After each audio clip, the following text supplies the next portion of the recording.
नमस्कार, आदाब। हमारे डिजिटल प्लेटफॉर्म में आपका स्वागत है। इजराइल और ईरान के बीच छिड़ी जंग अब अपने 9वें दिन में दाखिल हो चुकी है। ये जंग सिर्फ दो देशों की लड़ाई नहीं, बल्कि एक ऐसा तूफान है जो पूरे मिडिल ईस्ट को हिला रहा है। इजराइल ने ईरान के परमाणु ठिकानों पर ताबड़तोड़ हमले किए हैं, तो ईरान ने हाइफा और तेल अवीव में मिसाइलों की बारिश सी कर दी है।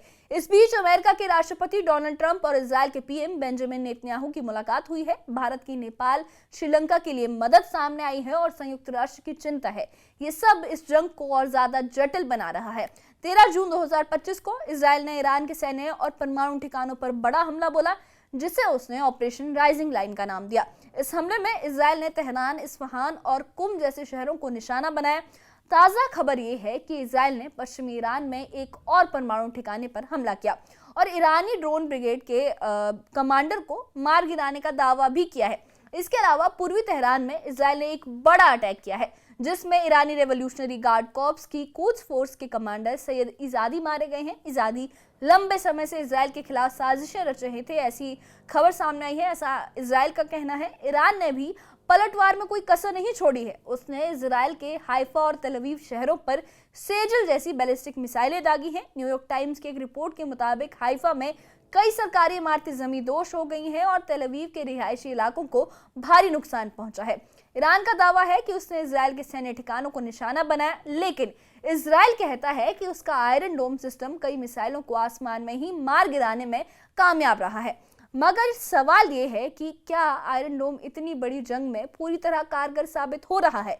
19 जून को ईरान ने ऑपरेशन ट्रू प्रॉमिस 3 के तहत पहली बार सेजल मिसाइल का इस्तेमाल किया। हाइफा में बजन ऑयल रिफाइनरी पर हमले किए गए और उस हमले में 3 लोग मारे गए और तेल अवीव के रिहायशी इलाकों में तबाही मच गई। दूसरी तरफ इजराइल का आयरन डोम, जो दुनिया का सबसे मजबूत एयर डिफेंस सिस्टम माना जाता है, कई बार चूक गया है।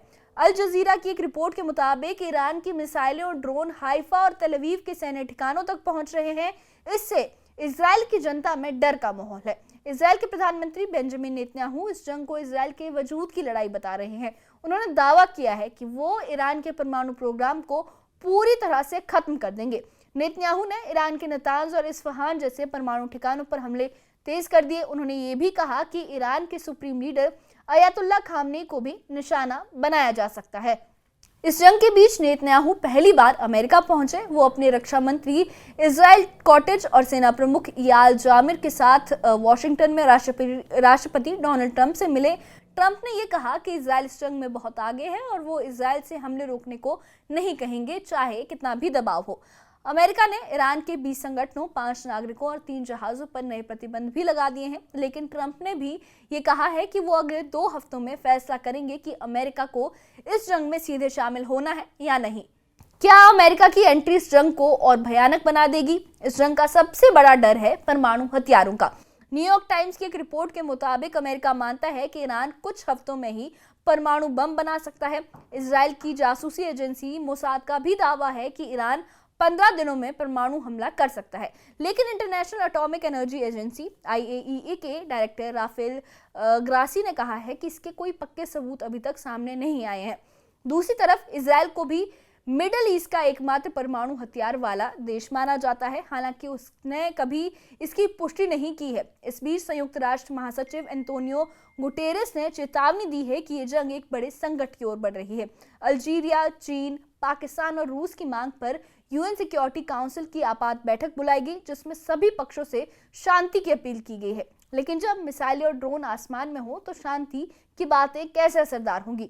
इस जंग के बीच भारत ने इंसानियत का फर्ज निभाया। नेपाल और श्रीलंका ने ईरान में फंसे अपने नागरिकों को निकालने के लिए भारत से मदद मांगी है। भारत ने तुरंत ऑपरेशन सिंधु के तहत कदम उठाया है और ईरान में मौजूद भारतीय दूतावास ने नेपाल और श्रीलंका के नागरिकों के लिए हेल्पलाइन नंबर जारी किए हैं। इंडिगो एयरलाइंस ने भी इस मिशन में साथ दिया है और भारतीयों के साथ साथ नेपाल और श्रीलंका के नागरिकों को सुरक्षित निकालने का काम शुरू किया है। वैश्विक सियासत की बात करें तो रूस और चीन ने ईरान का खुलकर समर्थन किया है। रूस के प्रवक्ता दिमित्री पेस्कोव ने चेतावनी दी है कि अगर अमेरिका इस जंग में कूदा तो हालात और बिगड़ सकते हैं। वहीं तुर्की और चीन ने इजराइल के हमलों की निंदा की है। दूसरी तरफ ट्रंप का कहना है कि वो इस जंग को खत्म करना चाहते हैं, लेकिन वो ईरान को परमाणु हथियार बनाने से रोकने के लिए किसी भी हद तक जा सकते हैं। तो ये थी इजराइल और ईरान की जंग की पूरी कहानी। 9 दिनों से चल रही इस लड़ाई में मिसाइलें, ड्रोन और सियासत सब कुछ उफान पर है। सेजिल मिसाइलों की गूंज, आयरन डोम की कमजोरी और परमाणु हथियारों का डर। ये जंग अब सिर्फ 2 देशों तक सीमित नहीं रही, बल्कि पूरी दुनिया के लिए एक बड़ा सवाल बन चुकी है। क्या ये लड़ाई रुकेगी या और भयानक होगी? इस बारे में आप क्या सोचते हैं? हमें कमेंट बॉक्स में अपनी राय जरूर बताइए और इस मामले से जुड़े अपडेट्स के लिए और ऐसी ही खबरों के लिए हमारे चैनल के साथ बने रहिए। हमारे चैनल को सब्सक्राइब करिए। शुक्रिया।